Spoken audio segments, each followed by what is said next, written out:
ಮುಖ್ಯಮಂತ್ರಿಗಳಾದ ಸಿದ್ದರಾಮಯ್ಯರವರ 77ನೇ ಹುಟ್ಟುಹಬ್ಬದ ಪ್ರಯುಕ್ತ ಶ್ರೀರಾಮಮಂದಿರ ಬ್ಲಾಕ್ ಕಾಂಗ್ರೆಸ್ ಸಮಿತಿ ಅಧ್ಯಕ್ಷರು, ರಾಜಾಜಿನಗರ ವಿಧಾನಸಭಾ ಕ್ಷೇತ್ರದ ಗ್ಯಾರಂಟಿ ಯೋಜನೆ ಅನುಷ್ಠಾನ ಸಮಿತಿ ಅಧ್ಯಕ್ಷರಾದ ವೆಂಕಟೇಶ್ ರವರು ಶುಭ ಕೋರಿದರು.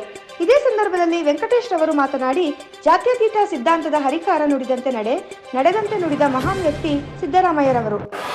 ನಮಸ್ಕಾರ. ನಾನು ರಾಜಾಜಿನಗರದಿಂದ ಶ್ರೀರಾಮಮಂದಿರ ಬ್ಲಾಕ್ ಅಧ್ಯಕ್ಷ ಮಾತಾಡ್ತೀನಿ. ವೆಂಕಟೇಶು ಭೀಮಂತ ನಾಯಕ, ನಮ್ಮ ರಾಜ್ಯದ ಕರ್ನಾಟಕ ರಾಜ್ಯದ ಮುಖ್ಯಮಂತ್ರಿ 77ನೇ ವರ್ಷದ ಹುಟ್ಟುಹಬ್ಬದ ಶುಭಾಶಯಗಳು ಅವರಿಗೆ.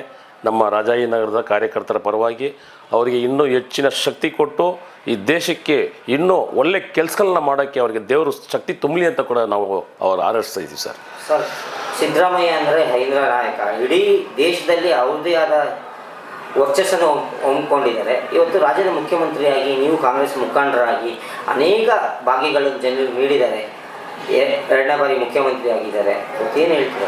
ನಮ್ಮ ರಾಜ್ಯದಲ್ಲಿ, ಕರ್ನಾಟಕದಲ್ಲಿ ಸಿದ್ದರಾಮಯ್ಯ ಅವರು ನಮ್ಗೆ ಸಿಕ್ಕಿರೋದು ಒಂದು ಪುಣ್ಯ ಅಂತ ಹೇಳ್ಬೋದು. ನಾವು ದೇಶದಲ್ಲಿ ಅವರನ್ನು ಗುರುತಿಸುವಂಥ ಒಂದು ಮಹಾನ್ ಭಾವರಾಗಿದ್ದಾರೆ. ಅವರು ಇವಾಗ ಪ್ರೈಮ್ ಮಿನಿಸ್ಟರ್ ಕ್ಯಾಂಡಿಡೇಟ್ ಕೂಡ ಅವರು ಆಯ್ಕೆ ಆಗುವಂಥ ಮಹಾನ್ ಭಾವರಾಗಿದ್ದಾರೆ. ಆದರೂ ಕೂಡ 77ನೇ ವರ್ಷ ಆಗಿದೆ ಅವರಿಗೆ. ಇನ್ನೂ ಕೂಡ ಅವರು ಜನಗಳ ಸೇವೆ ಮಾಡೋದಕ್ಕೆ ಓಡಾಡ್ತಾ ಇದ್ದಾರೆ. ಇವಾಗ ಕೂಡ ಉತ್ತರ ಕರ್ನಾಟಕದಲ್ಲಿ ಮಳೆ ಬಂದು ಅದರಲ್ಲೂ ಕೂಡ ನೋಡ್ತಾ ಇದ್ದೀವಿ, ನಾವು ಟಿ ವಿಯಲ್ಲಿ ನೋಡ್ತಾ ಇದ್ದೀವಿ. ಆ 77 ವರ್ಷ ಆದರೂ ಕೂಡ ಅವರು ಅಷ್ಟೊಂದು ಹುಮ್ಮಸ್ಸಾಗಿ ಕೆಲಸ ಮಾಡ್ತಾ ಇದ್ದಾರೆ. ದೇವರು ಇನ್ನೂ ಅವ್ರಿಗೆ ಚೆನ್ನಾಗಿ ಇಟ್ಟಿರಲಿ, ಆಯುಷ್ಯ ಆರೋಗ್ಯ ಕೊಟ್ಟು ದೇವ್ರ ಶಕ್ತಿ ಕೊಡಲಿ, ಇನ್ನೂ ಬಡವರ ಸೇವೆ ತುಂಬ ಮಾಡ್ಕೊಂಡು ಬರಲಿ ಅಂತ ಕೂಡ ನಾವು ಆಶಿಸ್ತೇವೆ. ಮತ್ತೊಮ್ಮೆ ಅವರಿಗೆ ದೇಶದ ಪರವಾಗಿ, ಹಾಗೆ ರಾಜ್ಯದ ಪರವಾಗಿ, ಹಾಗೆ ರಾಜಾಜಿನಗರದ ಕಾರ್ಯಕರ್ತರ ಪರವಾಗಿ ಮತ್ತೊಮ್ಮೆ ನಮ್ಮ ಸಿದ್ದರಾಮಯ್ಯ ಸಾಹೇಬರಿಗೆ 77ನೇ ವರ್ಷದ ಹುಟ್ಟುಹಬ್ಬದ ಶುಭಾಶಯಗಳು.